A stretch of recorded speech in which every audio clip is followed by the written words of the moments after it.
All right, thanks, Isabel. So yeah, we first wanted to provide just an overview of the Counseling Compact, applying those mechanics that Isabel explained just now and how they specifically are translated to the Counseling Compact before we get into the section by section review. So if we can go to the next slide, please. So again, the Counseling Compact is there to help with that licensure portability for licensed professional counselors and address the heightened demand for counseling services, particularly telehealth being an important part of this as well. So the Counseling Compact utilizes what's called a privilege to practice. So with that, someone in their home state who's in that state is a part of the Counseling Compact can use that license to apply for a privilege to practice through the compact. And by that, they're applying for a specific state who's also a Counseling Compact member. And as long as they meet the certain requirements, which we're going to here in a little bit, they will be provided that privilege to practice. So that provides the authorization to practice. And as it's based on that home license, but it's that formal step to provide that authorization to go into another state. So you just need to do that for any state that's a member of the compact that you wish to practice. But it should be a pretty straightforward process with the inclusion of the data system and with the facilitation provided by the Compact Commission. So we'll get into that process a little bit later on. But this is a model that's used by other occupational licensure compacts, notably the physical therapy compact, occupational therapy, and audiology, speech language pathology as well. As noted earlier, as of September 2022, the Counseling Compact has 17 member states. Next question, please, or next slide, please.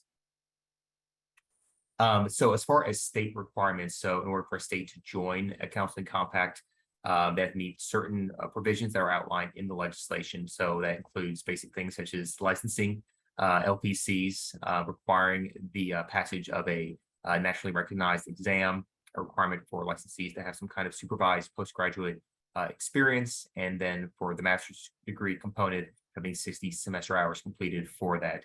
They also have a process for investigating complaints and receiving complaints against someone's license. Next slide, please.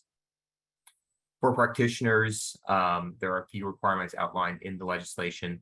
So that includes things such as having that home state license, so being in a compact member state, not having adverse actions against their license within the past 2 years. They have to go undergo an FBI background check at the initial point of seeking a compact privilege. As Isabel noted earlier on, you have to adhere to the scope of practice of which state you'll be practicing in. And then as far as continuing education, just have to make sure you're keeping up with your home state's CE requirements. If you are authorized to practice in multiple compact member states, there's not a need to fulfill the continuing education requirements for each state. It's just the home state license you need to worry about. And again, just to note, again, what we mean by privilege to practice down there, it's essentially equivalent to a license and allows for your home state to be mutually recognized by other compact member states. Next slide, please.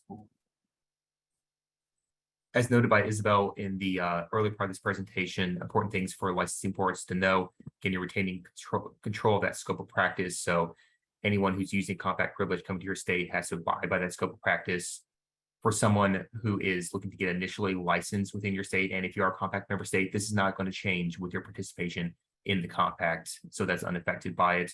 You will get access to that centralized compact data system. So this will allow for the privilege to practice to be issued. It also helps share information if there's any kind of investigation, a significant investigation information that needs to be shared out among compact member states, any adverse actions that may get taken against a license. It's a way for states to communicate regarding that.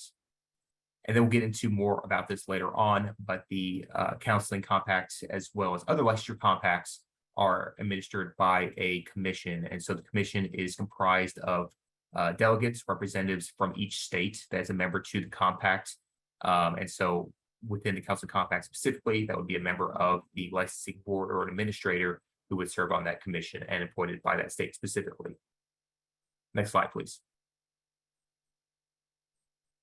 For the Counseling Compact Commission, so they're there to meet and get the compact stood up, so creating the data system, providing for the bylaws and rulemaking that may be necessary for the compact itself. So right now we're in the process of having the Counseling Compact Commission meet for the first time, so that will occur next month for those 17 states so far that have adopted the compact.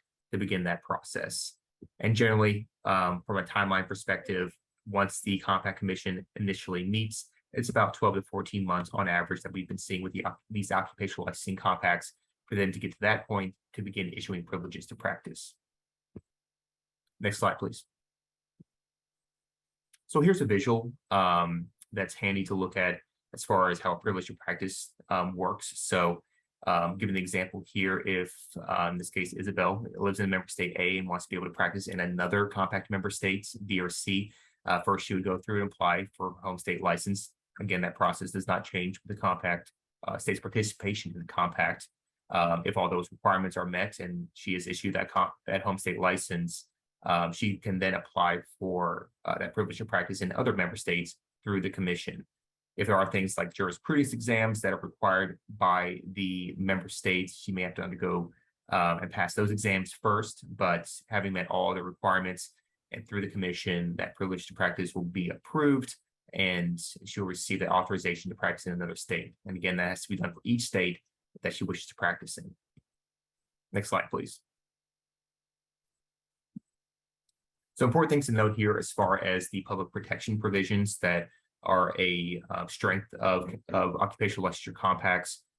So in addition to having counselors undergo an FBI background check for that initial point of applying for a compact privilege, again, having that requirement that there must be an unrestricted license for at least the past 2 years, there is that data system that allows for reporting out of adverse actions from member states and allows states to really communicate on investigation and disciplinary actions in a more coordinated manner. Next slide, please. Additional things to point out here, there are specific provisions to active duty military personnel, their spouse, being that there is that, of course, interest in states to help with those that are maybe disproportionately affected when they're moving from state to state and maybe a licensed professional. This compacts, as others do as well, help facilitate that where they're not having to go through as many hoops with that. So we'll go into the section in particular to what that means for military spouses, but there are provisions in here to make sure that there's no extra hurdles for those folks, being the frequency of how often they have to move in the during the duration of the service member's active duty duration. Next slide, please. Here's a look at the map of the current counseling compact member states. Again, it's current as of this month. Next slide, please. And then we just want to provide a little bit of information about how we got here. So this effort began in earnest in October of 2019. And the way compacts are developed, that's through a heavy stakeholder engagement process. So with the creation of an advisory group that's comprised of state officials, regulators, those from the professional membership associations themselves, convening in a facilitated discussion, discussing what can be included in the compact that makes sense for that profession in particular. So through that conversation and having the benefit of also looking at previous occupational licensure compacts and the mechanics that have been used beforehand, the advisory group will turn their recommendations over to a drafting team, which is a smaller group of similar stakeholders who will begin actually putting those thoughts into words for the counseling compact in this instance, creating that draft over a few months. So there'll be some back and forth between the drafting and advisory group, making revisions as necessary before it goes out to stakeholder review.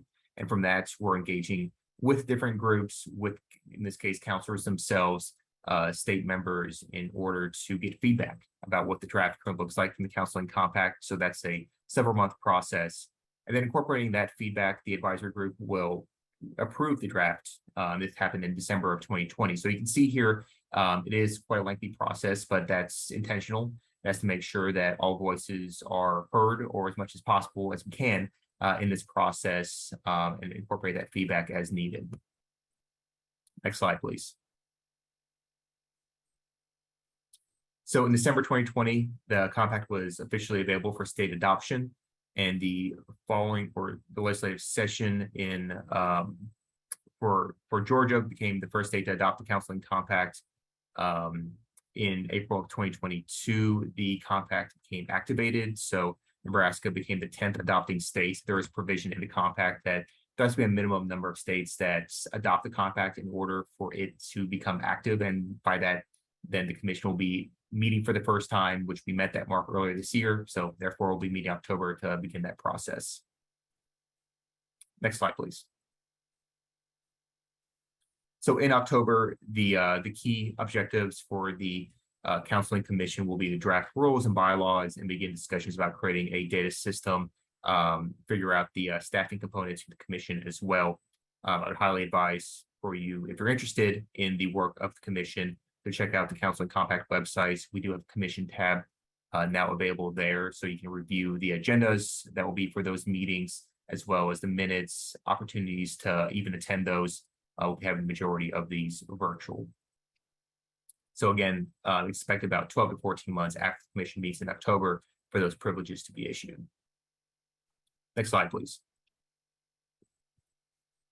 So just to reiterate the points that we've made across the presentation so far, the Counseling Compact is there to really expand opportunities for counselors to practice in different states, access new markets, to help with consumers in their access to care, continuity of care, really facilitating telehealth with both of those parts of it for certain populations such as military families, supporting them as it comes to licensure barriers that they may more disproportionately experience, but really, helping promote cooperation, coordination across states in the regulation of counseling without changing scope of practice, without changing initial licensure, but doing so in a meaningful way that allows those who receive counseling services, for those who provide counseling services, to do so in a more facilitated manner.